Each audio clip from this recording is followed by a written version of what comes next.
Acts Triprayar branch biryani challenge നടത്തി. Retired RTOയും ACTS Triprayar branch രക്ഷാധികാരിയുമായ TK Shanmukhan vice president P Madhav മേനോന് ബിരിയാണി നൽകി ഉദ്ഘാടനം ചെയ്തു. ബ്രാഞ്ച് പ്രസിഡന്റ് P വിനു അധ്യക്ഷയായി. Secretary Santhosh Madakkayi, treasurer V Gopalakrishnan, convener PR Premlal, ജില്ലാ പ്രതിനിധി MK ബഷീർ എന്നിവർ സംസാരിച്ചു. ബിരിയാണി ചലഞ്ചിൽ സഹകരിച്ച് പഴുവിൽ റോളക്സ് കാറ്ററിംഗ് ഉടമയും ആക്ട്സ് മെമ്പറുമായ മുഹമ്മദ് ഫാറൂഖിനും പാചക സൗകര്യമൊരുക്കിയ തൃപ്രയാർ സെഞ്ചുറി പ്ലാസയ്ക്കും ജാസ് ക്ലബ് തൃപ്രയാറിനും ആക്ട്സ് യൂത്ത് അംഗങ്ങൾക്കും കൺവീനർ പ്രേംലാൽ നന്ദി അറിയിച്ചു.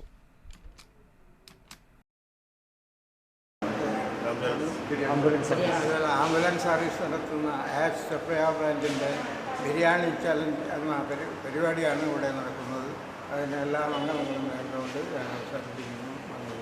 നിഷ്കാമ കർമ്മം നടത്തുന്നൊരു സംഘടനയാണ് ആക്ട്സ് എന്നുള്ളത്. അപ്പോൾ നമ്മളുടെ തൃപ്രയാർ ബ്രാഞ്ചിന് നല്ലവരായ മനസ്സുകളുടെ സഹായത്താലാണ് നമ്മൾ ഇത്ര നാളും നടന്നു പോയിക്കൊണ്ടിരുന്നത്. അത് നമുക്ക് സാമ്പത്തിക ബുദ്ധിമുട്ട് വന്നതിനോടൊപ്പം തന്നെ നമുക്ക് നമ്മുടെ വണ്ടി ടെസ്റ്റ് വർക്കിന് വേണ്ടി വർക്ക്ഷോപ്പിൽ കയറ്റിയിട്ട് അത് ഇറക്കാനും കൂടി നമുക്ക് സാധിച്ചിട്ടുണ്ടായിരുന്നില്ല. അപ്പോൾ നമ്മളുടെ ഒരു ആശയമാണ് ഒരു ബിരിയാണി ചാലഞ്ച് നടത്തുക എന്നുള്ളത്.